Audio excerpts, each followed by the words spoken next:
Weekly luncheon meeting of the City Club of Portland.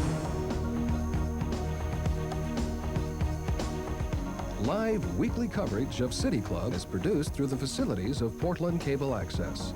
Now we join the City Club for this week's program.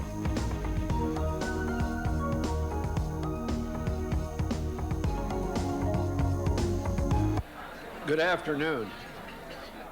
I'm Lloyd Anderson, President of City Club. Welcome to our program on St. Patrick's Day. Today we focus on the effects of globalization and hear about conditions in some of the world's problem areas from Reverend Rodney Page, Executive Director, Church World Service. A new member today is Steve Terrell, District Manager, Oakwood Corporate Housing. Steve?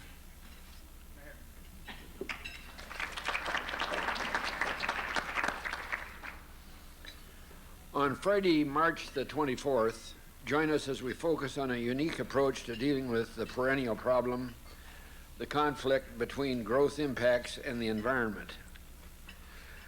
Bob DePelt, Executive Director, Center for Watershed and Community Health, Portland State University, will talk about compatible strategies through decoupling of economic growth and environmental impacts. That'll be a rather fascinating relationship. It'll be here at the Multnomah Athletic Club. We continue with our membership campaign. If you're interested in joining, there are membership applications at the back table. Please note again that on your tables is a notice and sign-up sheet if you wish to visit one of our public schools during the week of April 24th to 28th as a part of Back to School Week. Again, this program is sponsored by the State Organization for Schools and is an effort to reconnect Oregon citizens to our public schools. Our City Club Education Committee is organizing visits for City Club members. If you're interested in visiting, please sign up on the green sheet. You'll be contacted about a visit to a school near you.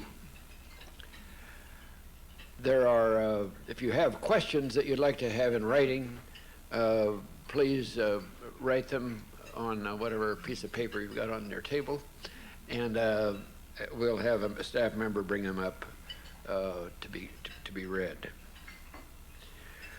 Our board host today is Susan Descamp, member of the Board of Governors and assistant to City Commissioner Charlie Hales.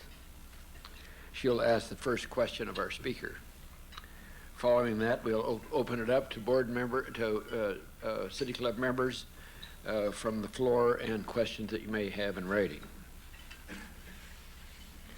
Broadcast of City Club programs this quarter is made possible by corporate underwriting from Barney & Worth, Kaiser Permanente Health Systems, Wells Fargo Bank.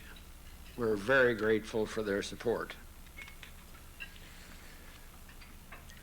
Today we have an old friend, Rodney Page, coming back to visit us about globalization. For 22 years, Rodney served with the Ecumenical Ministries of Oregon, the last 13 as its director. In 1995, he left to become Executive Director of Church World Service, the Relief, Development, and Refugee Assistance Ministry of the National Council of Churches of Christ in the U.S. In that capacity, he also is the Deputy General Secretary of the Council. His annual program budget is close to $50 million. His charge of justice, peacemaking, human rights, advocacy of development policy, and education of global issues sounds like a good morning's work. Rodney, we're very pleased to have you here with us today, and we look forward to your comments. Rodney Page.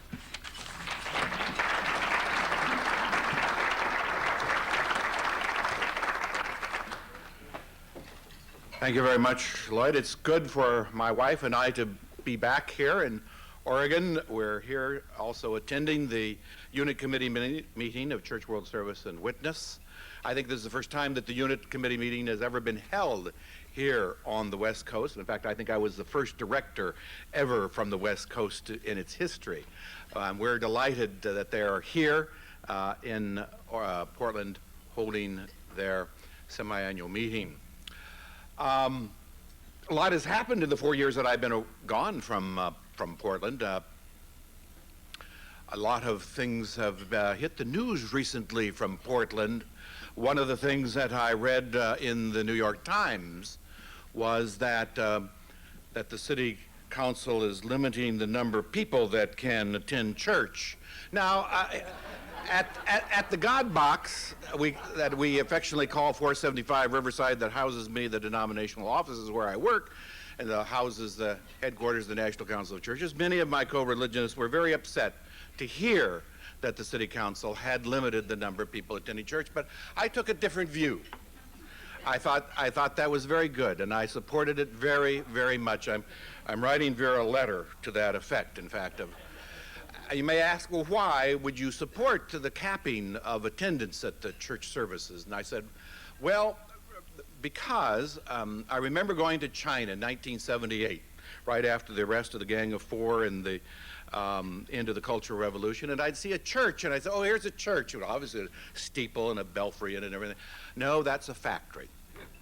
Well, here's a church. No, that's where. There wasn't any evidence of the church in any way, shape, or form. There were a lot of persecution of the church. Well, I was back there on an official visit of the National Council of Churches a couple of years ago, and thousands have joined. In fact, if I hadn't had a place reserved as a place of honor there in the church, I wouldn't have gotten a seat. They not only have it completely filled, they pipe it into all the rooms by television and so forth. So, and you know, if we can have that kind of attendance at the repression of the church, I think it's very good for evangelism here in Oregon, that has the lowest church members of any state in the nation. Now, and in fact, I think you could go further than that, just to putting a cap on. I notice also that in China there aren't any more denominations. They have banned denominations. There are no Presbyterians, Episcopalians, and so forth. Some of you think, well, that might be a good thing. We here in the National Council have been working on unity for 50 years, and there were really no closer to it than we were 50 years ago, you might say. But in China, they've banned it and so there is unity, complete unity. And I think if you could do the same thing here in Oregon, not only put a cap on the number of people attending church, but ban all the denominations, people would swell. I mean, they would. So thank you, Oregon, for helping us out. The title of this remarks is Globalization, the good, the bad, and the ugly. And most of you in the audience today, unless you were a child when the Berlin Wall fell in 1989, have felt the chill of the Cold War era. You remember how the Cold War climate affected almost every facet of life. Schools taught more math and science because the nation was anxious about the space race. Members of our family served and died in distant wars between the two titans, democracy and communism. The military-industrial complex provided jobs for many of us, and a portion of the taxes we paid went to shore up political leaders around the world who were deemed to be, quote, pro-Western.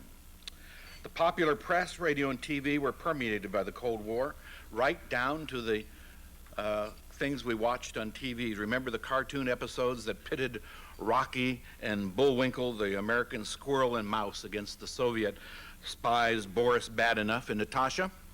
Well, it has been now a decade since people took hammers to the Berlin Wall, chipping off souvenirs of an era that seemed to come to such an abrupt halt.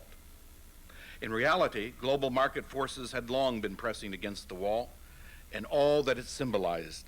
But in the last decade, the global economy has come into our consciousness in a new way. The global economy has replaced the Cold War as the dynamic, dominant problem of international affairs. National security has been refined in terms of economic competitiveness, and public policies are now fashioned with the aim of making the United States a winner in the global economy. And we would do well to pay attention to this new dynamic and to understand its economic and environmental impact, not only on our own lives and our own families, but on the world's people. Yesterday, the Cold War rigidly divided the world into friendly and enemy. Poised on the brink of nuclear war, as it were, it took great acts of courage and imagination to cross the gulf that divided us. Today, we have instead the sprawling networks of the global economy that purport to link the world in an era of unprecedented economic growth. But in fact, a growing gap between rich and poor is creating a gulf between peoples as deep and as dangerous to true world security as any we knew in the Cold War. We need the courage and the imagination to bridge that divide now. In the short time I have with you today, I wish to raise some cautions about the burgeoning global economy and to endorse some prescriptions based on my experience and that of my organization, Church World Service and Witness. It is the international humanitarian relief and development arm of the National Council of the Churches of Christ in the USA, some 35 denominations that have covenanted together to work and pray and serve together in some marvelous ways, both in this country and around the world. So how is the global family faring in the new day? The 98 report of the organization Bread for the World puts it very succinctly. The market-oriented global economy that creates great wealth for a few provides benefits and reduces hunger for many while increasing hunger, misery, and insecurity for many others. We hear much about the plus side of the global economy. One, there is no doubt that globalization has raised the living standards of millions, including many poor people. Two, the global economy creates new jobs in poor countries where most abundant resource is low-cost labor. Three, poor nations have gained access to rich country markets. Four, the goal of economic competitiveness requires a continual investment in human resources through better education and better health for people.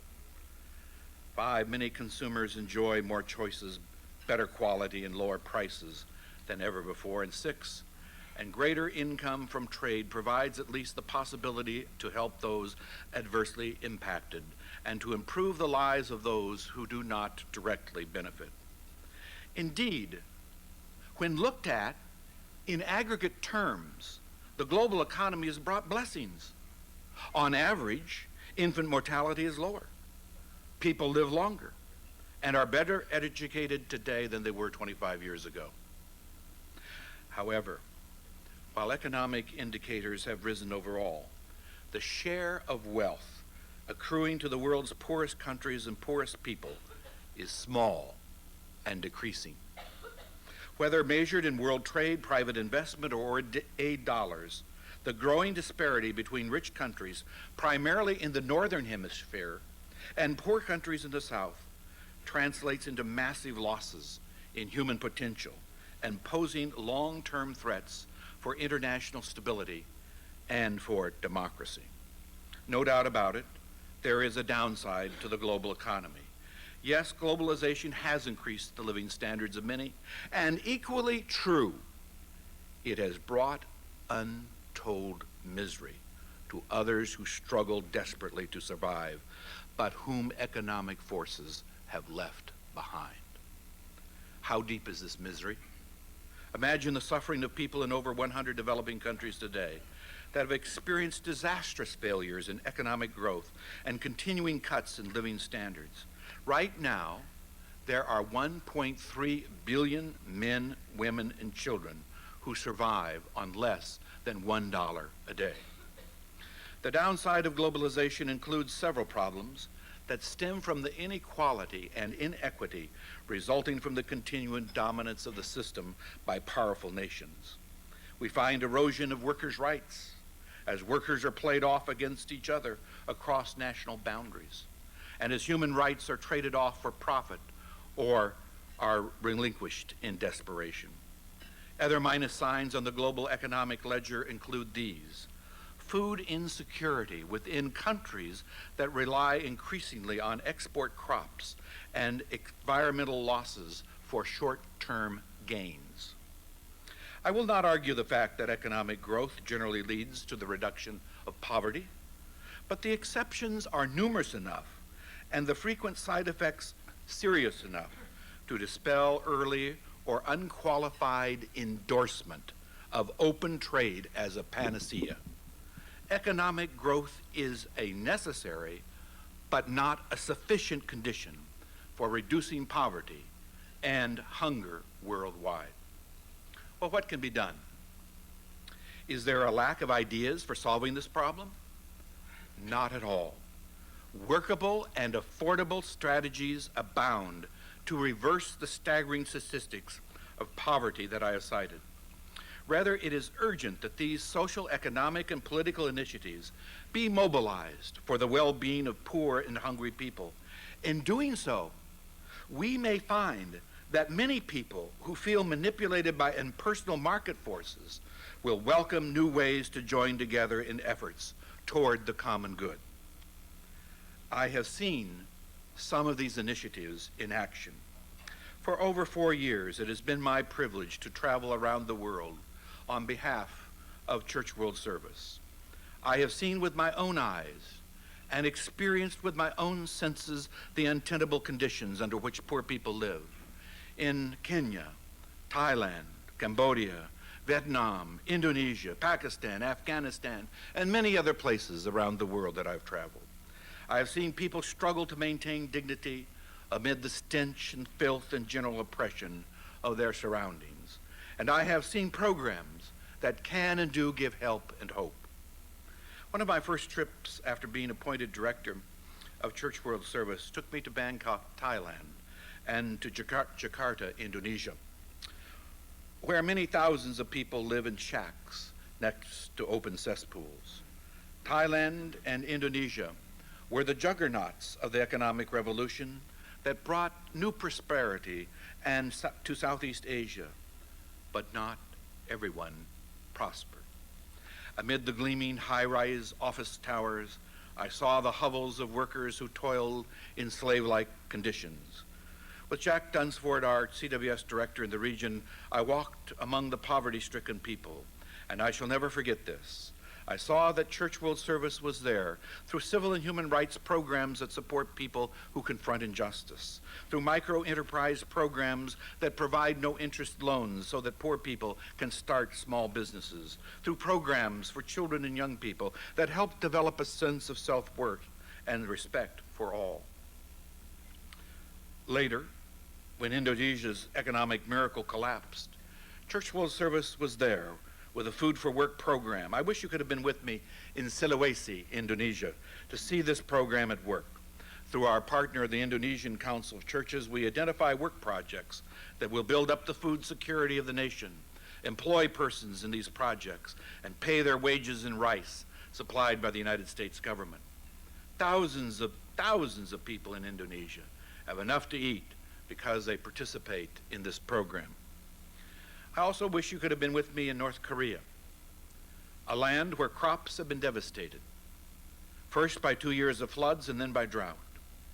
Here, Church World Service, with other non-governmental organizations and the World Food Program, have delivered thousands and thousands of tons of rice and grain and seed potatoes to ease the plight of people suffering in acute food shortage, as well as sending life-saving medicines, medical equipment, and blankets. Church World Service participated in this effort as an act of solidarity with people in need, no matter what ideology they live under. I should add that we were effective partners in this aid and effort in large measure because of the contacts and relationships of trust that we had already established with the Christian community in North Korea. Since the mid-1980s, Church World Service and the National Council of Churches have actively worked in partnership with Christians in both North and South Korea in order to maintain North Korea's relationship with the world community, with the goal of ending long years of severe isolation. We know that the NCC's 1986 policy of statement on peace and the reunification of North Korea influenced the U.S. government to move forward with a process of constructive engagement with North Korea that, among other things, has made some exchange programs feasible. Our visits to church leaders there and reciprocal visits to the United States have been among some of the few precious windows to the outside world available to our North Korean brothers and sisters. Perhaps it is neither possible nor appropriate at this moment to speculate about the economic direction that North Korea will take in future years. But we have witnessed firsthand changes in that nation's political and economic policies that have led to greater openness. As a faith-based organization, we have sought to meet human need and to maintain church-to-church and people-to-people relationships for many decades, long before the term global economy was popularized. And we continue to uphold these core values in the new era in which we find ourselves. Our work in North Korea has demonstrated the wisdom of that approach. I wish you could have been with me during Holy Week and Easter, when I delivered some $300,000 worth of medicine to 3 children's hospitals in Baghdad, Iraq. Because of nearly 10 years of United Nations and U.S. sanctions, much needed food, medicine, and a host of other items are either in short supply or non-existent. The hospitals were in deplorable states of deterioration for lack of the means to repair them. Even chlorine, to use a cleaning agent, was unavailable. Most heart-rending of all is the shortage of basic items like antibiotics or needles and syringes. During my visit, I witnessed a 2-month-old infant who died before my eyes simply because of the lack of an appropriate antibiotic. Her mother, her doctors, her nurses stood helplessly by as her life slipped away. According to data from the United Nations Children Fund, 25% of the children in Iraq under the age of 5 are malnourished, leading directly to the deaths,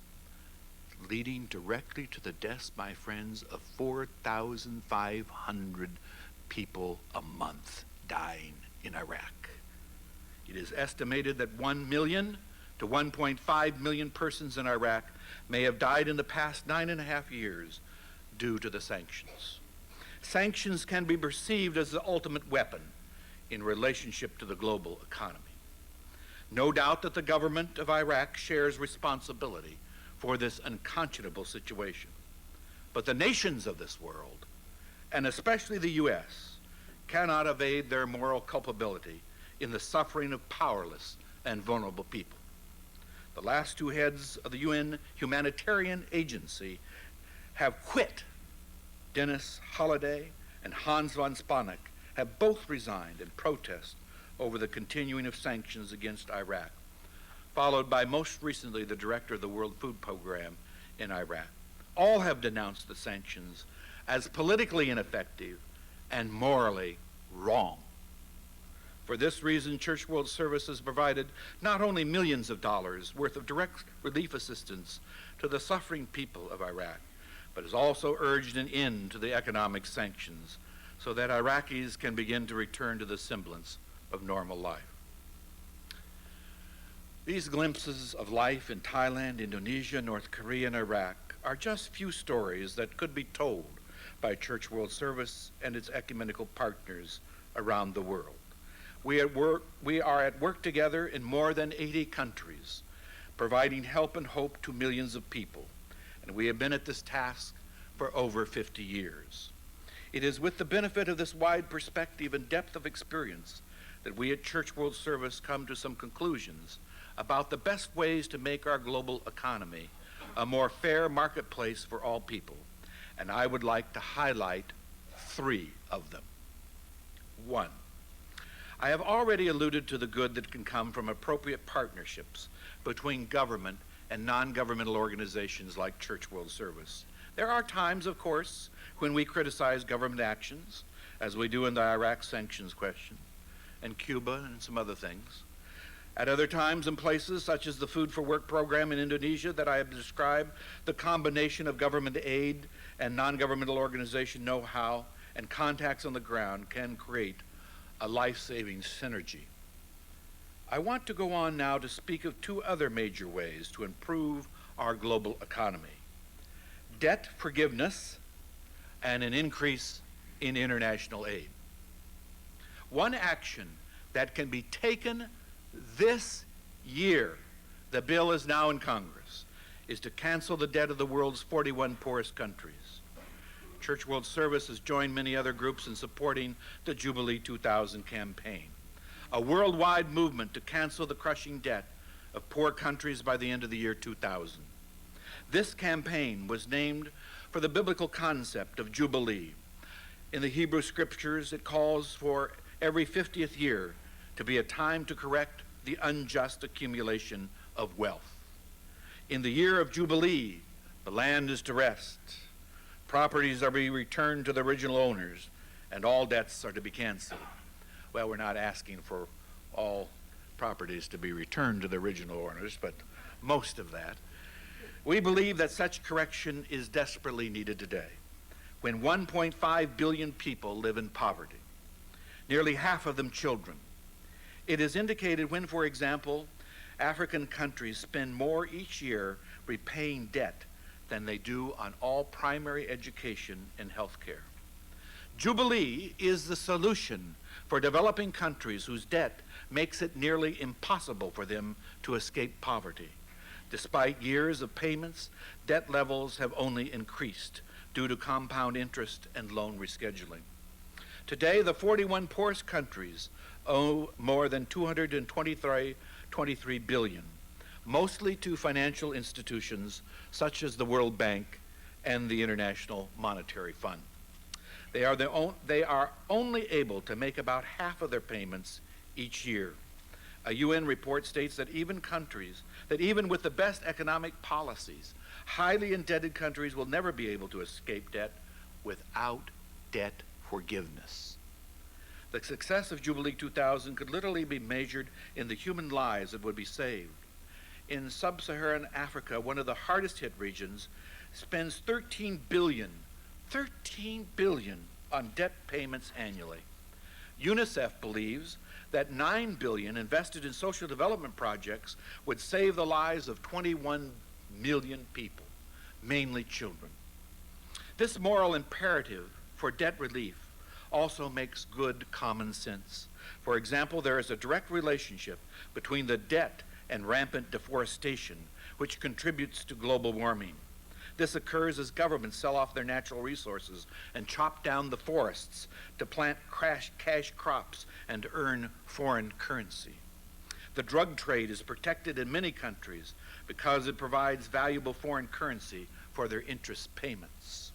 And the U.S. is losing out on future markets of hundreds of millions of people who so far remain unable to secure the basics of life, much less buy products made in America. Because the U.S. expects to collect only a fraction of the value of the original loan, the debts can be written off at a significant discount. The cost to the U.S. of these debt relief initiatives is approximately $1 billion over 4 years' time, which would leverage about $100 billion in debt relief for poor countries. Debt cancellation is critical too for countries devastated by natural disasters. Honduras and Nicaragua, where Hurricane Mitch dealt a crushing blow to development efforts, and now Mozambique, which has been battered by a series of storms, are all highly indebted countries and impoverished countries. Even though Mozambique has received some debt relief already, at the time the storms hit, it was paying $1.4 million a week in debt services.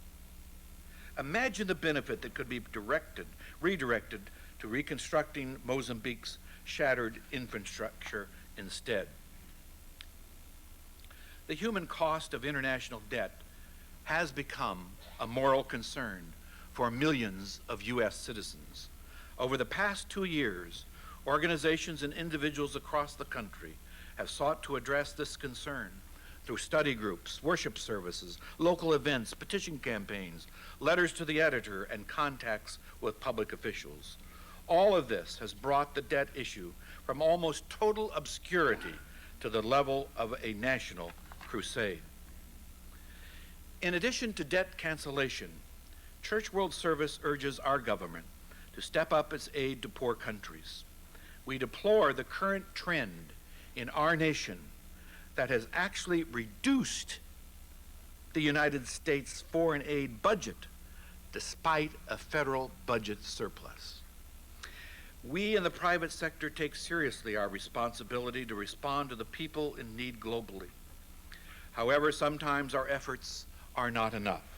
The need is often so great, the devastation so extreme, that official government response is critical. These continued reductions in disaster and development assistance programs have serious and devastating results. This concern has brought its roots to our convictions about the kind of the world God wills. The prophet Isaiah reminds us of God's intent. I'm making a new earth and a new heaven. No more shall the sound of weeping be heard in it, or the cry of distress. Babies will no longer die in infancy, and all people will live out their lifespan. The God we strive to follow is one who hears the cry of his suffering people and promises to deliver them, a God who inspires people to dream about how things could be different and better. And such a theology leads directly to public policies based on justice and compassion. The challenge is to create and sustain national and international policies that express these values. Our government's foreign assistance program is directly tied to that task. Yet the United States has now fallen behind Japan, Germany, and France in terms of actual dollar amounts of assistance given to less developed nations. In terms of GNP, we now spend less on helping the poor overseas than any other of the world's 21 wealthiest nations.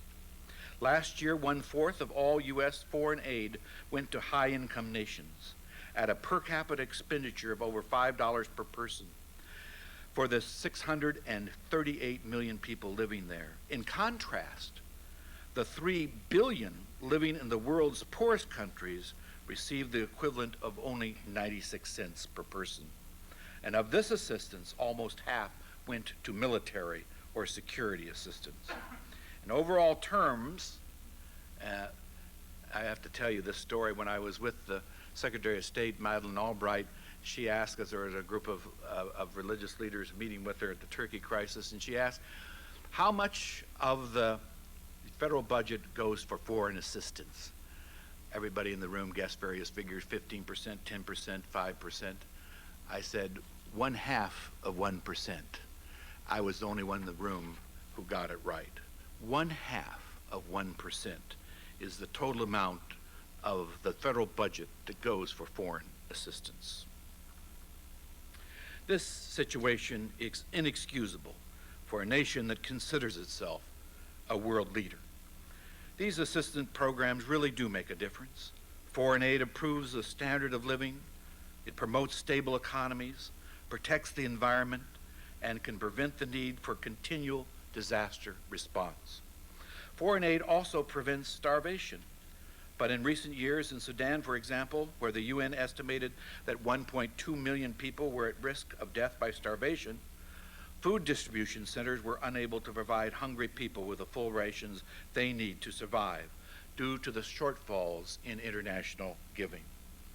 Increases in U.S. foreign aid makes a critical difference in such instances and can often alleviate civil conflict and drought conditions that precede a full-scale famine. Finally, foreign assistance helps the people in the U.S. too. It keeps U.S. citizens healthier and reduces our health costs through contributions to international health agencies, which help to direct, prevent, and contain the worldwide spread of highly contagious diseases, including AIDS, tuberculosis, cholera, and the Ebola virus. When the other side of the world is now just an airplane trip away, the U.S. cannot afford to turn a blind eye to health emergencies in other countries. Epidemics have the potential of spreading worldwide overnight. Surely a nation with our proud history can afford to be more generous to those in need. We live in an increasingly integrated world community where such issues as health and the environment affect us all. We must look to the well-being of all citizens of the world for our own good as well as others. For example, while there is increasing support in Congress and the administration for trade and investment, neither sub-Saharan Africa nor Central America will be able to attract sufficient private investment without dramatic improvements in the region's physical and social infrastructure. High levels of indebtedness are seen as a disadvantage to the potential investors, and great attention is needed particularly in the areas of health and education. The African continent is being devastated by epidemics, including the AIDS virus, and no stable economic environment can be created without addressing this crisis, which is now in progress. In a world of 800 million people, the need for official development assistance has not diminished with the expansion of private capital. The United States should commit to greatly expanded funding for sustainable development. I began this talk by speaking of our very human tendency toward division, which is, in the age of the global economy, has heightened the tension between rich and poor. I would like to close by suggesting that all of us are impoverished when people anywhere go hungry, and to call on the words of Jean-Bertrand Aristide, the first democratically elected head of state of Haiti, one of the world's poorest countries. In a soon-to-be released book, Aristide says, "Among the poor, immeasurable human suffering. Among the others, the powerful, the policymakers, a poverty of spirit, which has made a religion of the market and its invisible hand. A crisis of imagination so profound that the only measure of value is profit. The only measure of human progress is economic growth." As a person of faith, I take that message to heart. As a description of our world, it is deeply troubling. As an analysis that points to the spiritual nature of the problem that faces us, it tells us that each of us have within our grasp the tools to create solutions. No matter what our faith may be, we can search for it or what it has to say about the worth of each person whom God created and our relationship to each other as a part of God's creation. If we act on that faith, if we fully claim that family relationship, who then will be poor? Will we not make room in the global economy for each and every one of our brothers and our sisters? Thank you.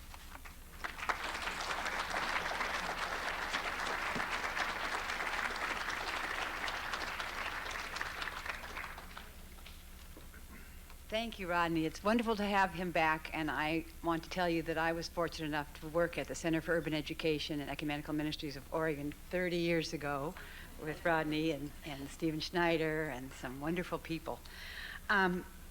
Lots to comment on, and thank you for. This was very enlightening, and it makes me realize way out here in the Northwest that I feel that we are, and I get very, very local, very focused on little issues like church services in Sunnyside. But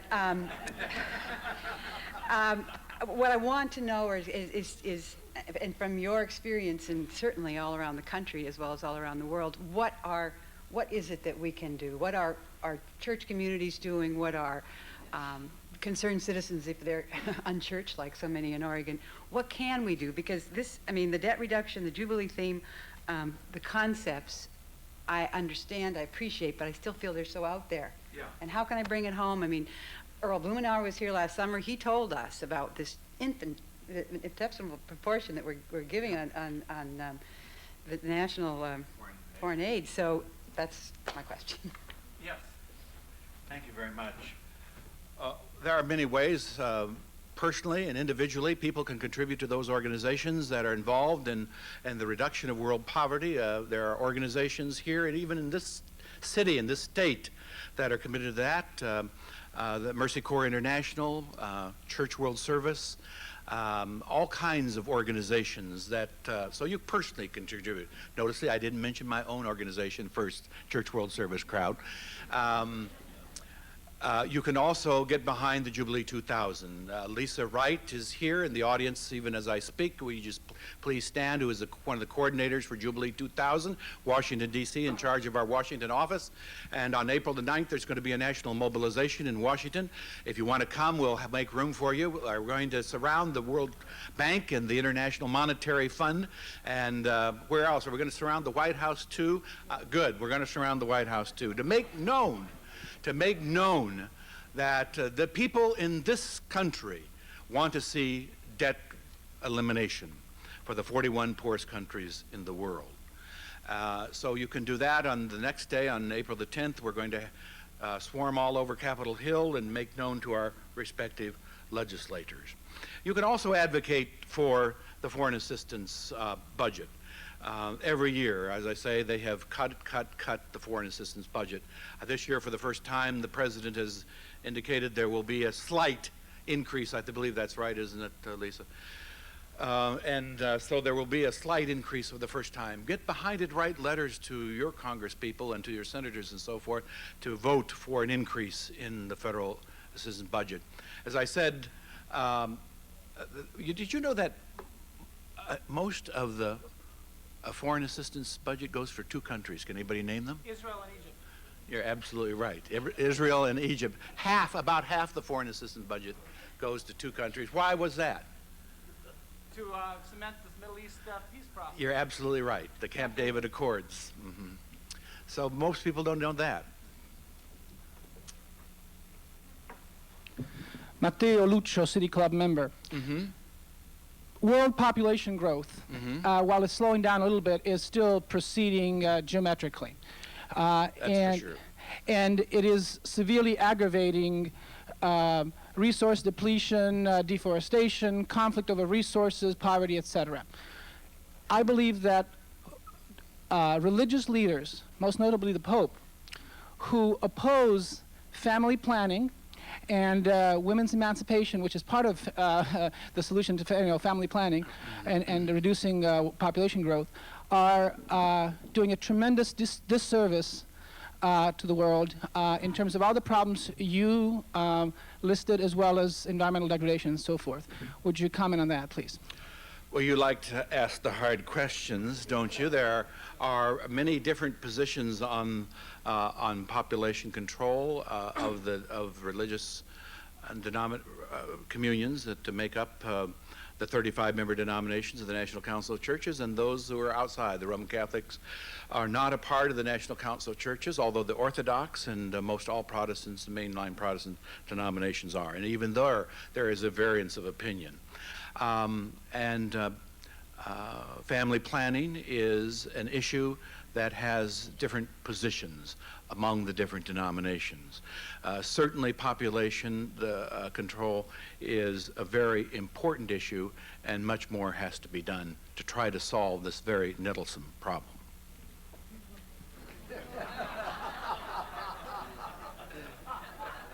I've got a written question here that I'll ask, and then we'll call on you. Last Sunday, Pope John asked for forgiveness of the errors of his church during the last 2,000 years. His apology came during a Mass at St. Peter's Basilica.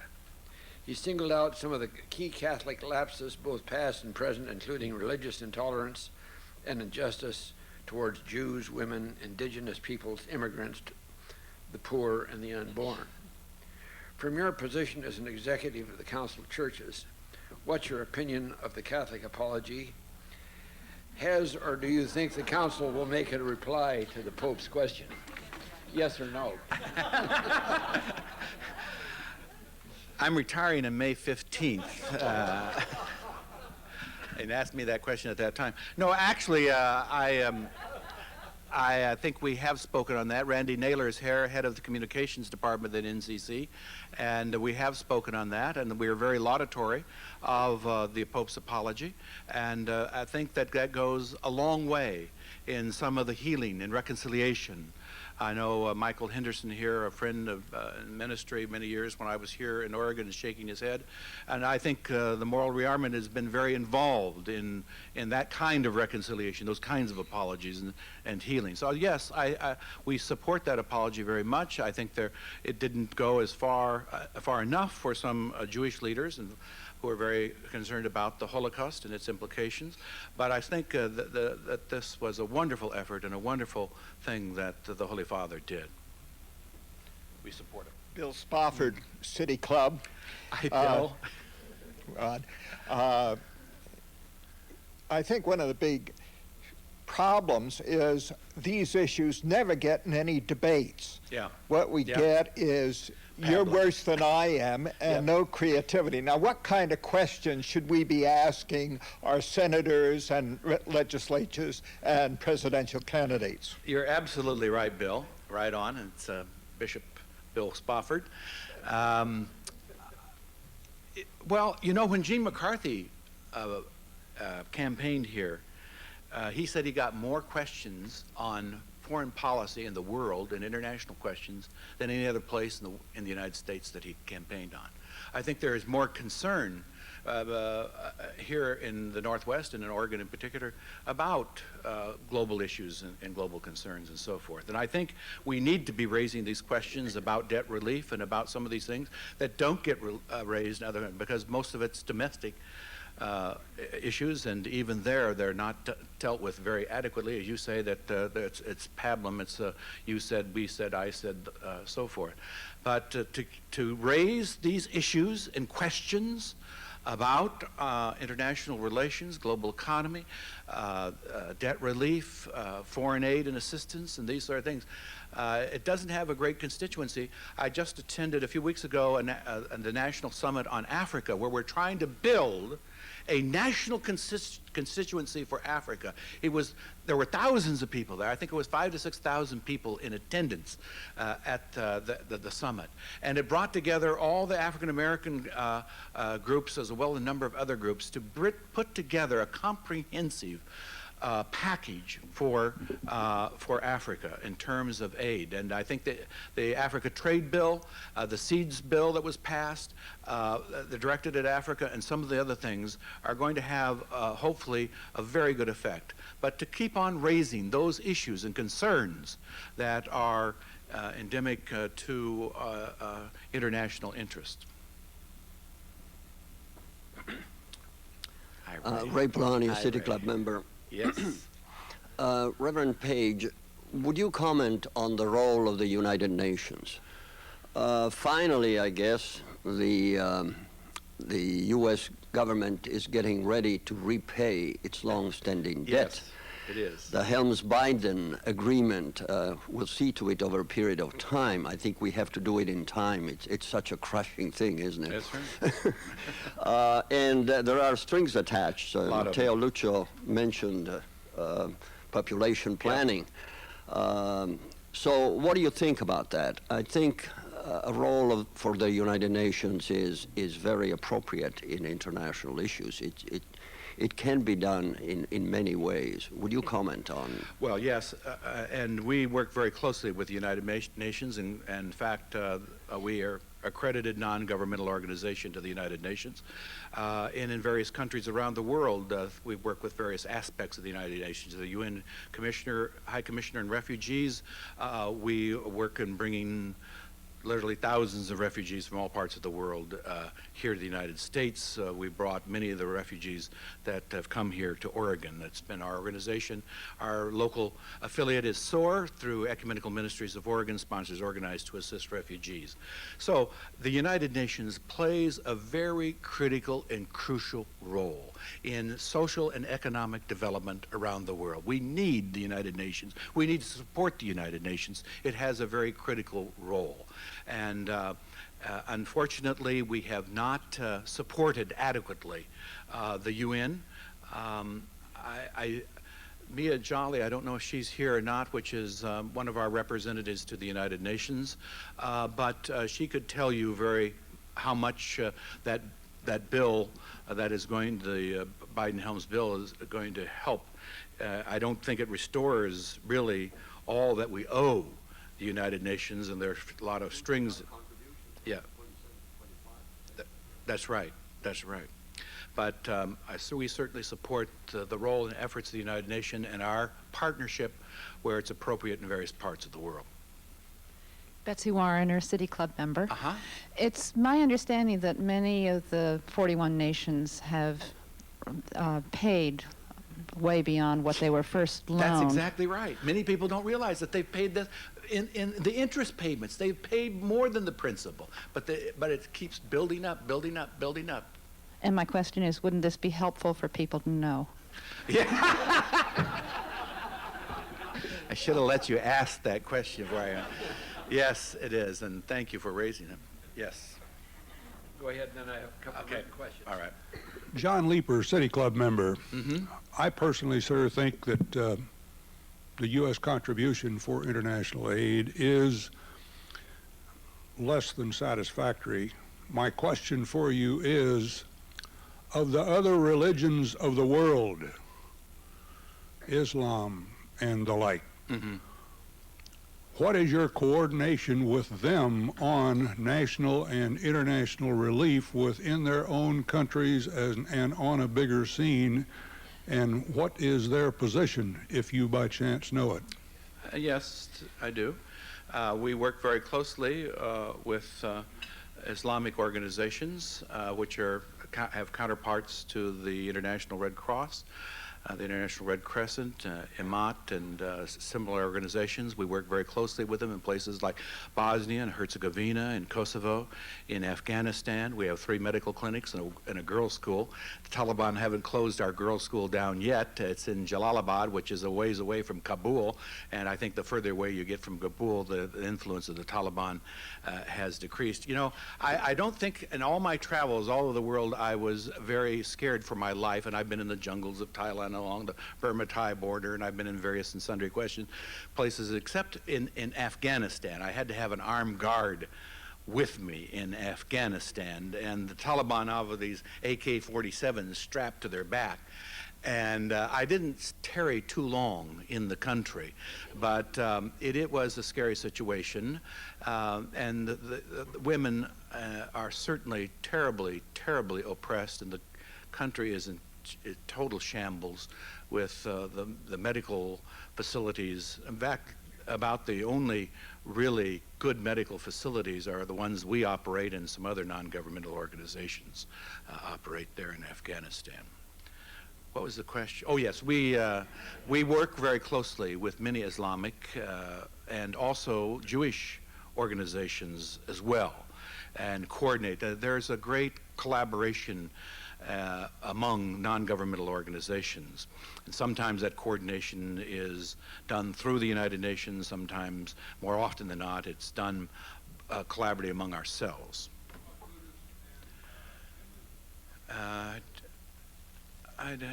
Some of our staff around, I don't think we work I don't think there are those kinds of organizations within Buddhism.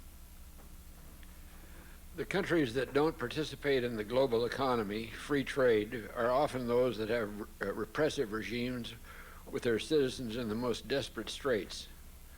Won't the global economy and this information economy epoch open up the world and bring us more together? Yeah, and I said that you know, that there's the good and the bad and the globalization, the global economy, and I tried to delineate as succinctly as I could those aspects what I thought were helpful and good. But I also wanted to raise those warning flags that of what globalization is happening, the divide between the rich and the poor that is growing more and more, and to delineate what some of the side effects of globalization and the global economy has done, and ways then in which we can bring about some rectification and restitution through more foreign assistance, through the Jubilee 2000, through partnerships between non-governmental organizations like Church World Service and government organizations like USAID and OFTA. So those are what I tried to do. I hope that was clear. Rodney Gordon Dickey. Yes, Gordon. It's nice to have you back. Thank you. It's good to be back. You are a treasure. You're one of Oregon's treasures.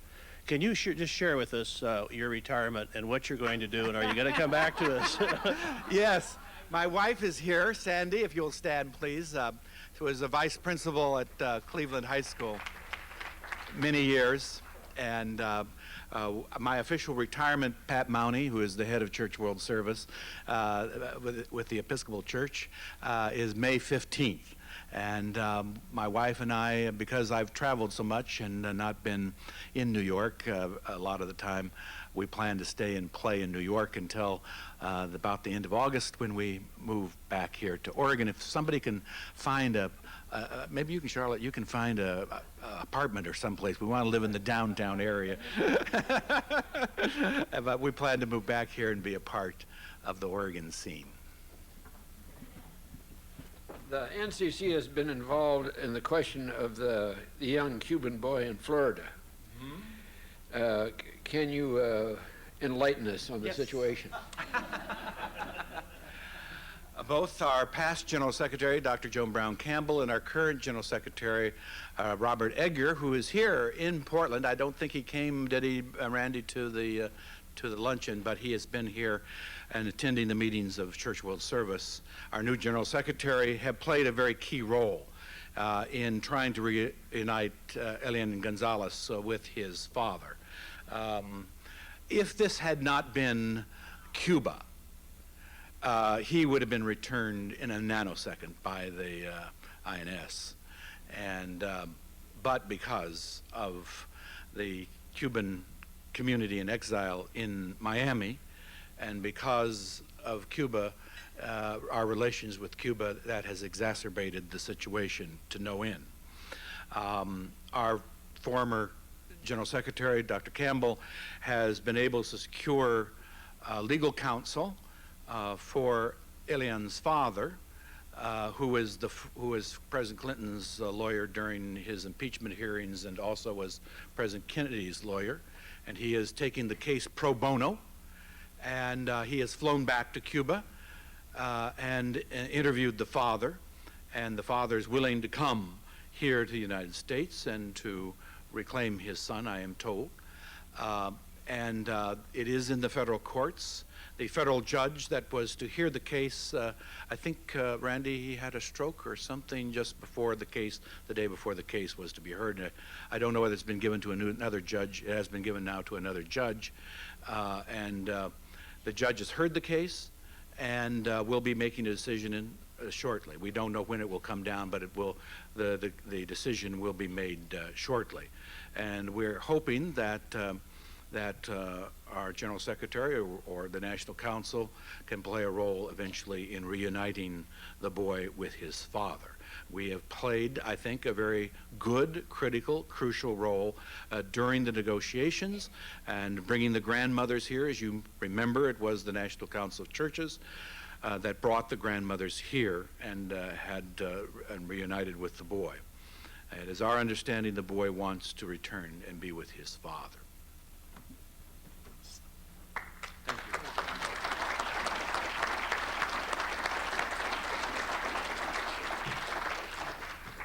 I think we're all glad you're coming back, and we look forward to your volunteerism when you return.